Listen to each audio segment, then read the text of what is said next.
With the partitioning of Europe east and west after World War II, the Western powers were on the alert for communist gains in the territories of the old empires.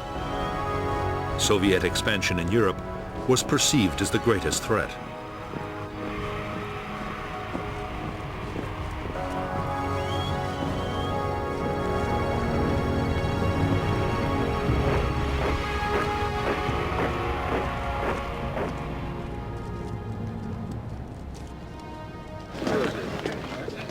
In October 1949, Mao Zedong proclaimed the People's Republic of China. The battle lines of the Cold War were now clearly drawn.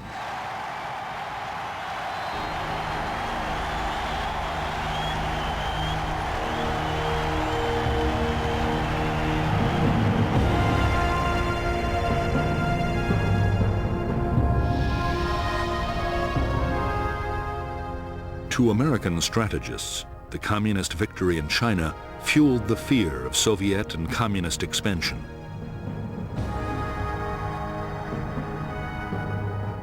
At stake, they believed, were economic interests throughout Asia and the Pacific, and U.S. communication and trade links to the Indian Ocean.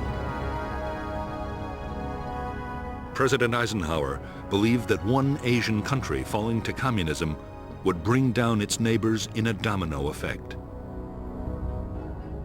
Soviet and Chinese power would advance southwards until even the Australian continent was threatened.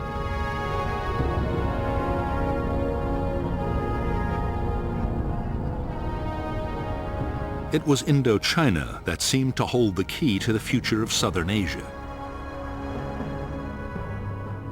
The region bordered the newly created Chinese People's Republic and was still a French colony.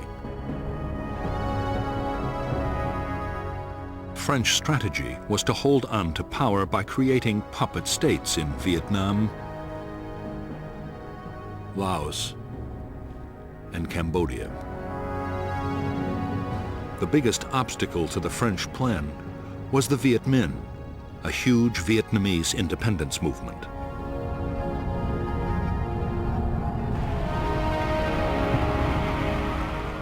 In September 1945, under the leadership of Ho Chi Minh, the Vietnamese League for Independence, known as the Viet Minh, took Hanoi from the Japanese occupying forces and declared independence for the Democratic Republic of Vietnam. In the south, the Japanese surrendered to the British. However, France still considered Vietnam her colony. General Gracie, the British commander, ordered the Japanese rearmed to fight the Viet Minh to retake the colony. Thus the French Indochina War began.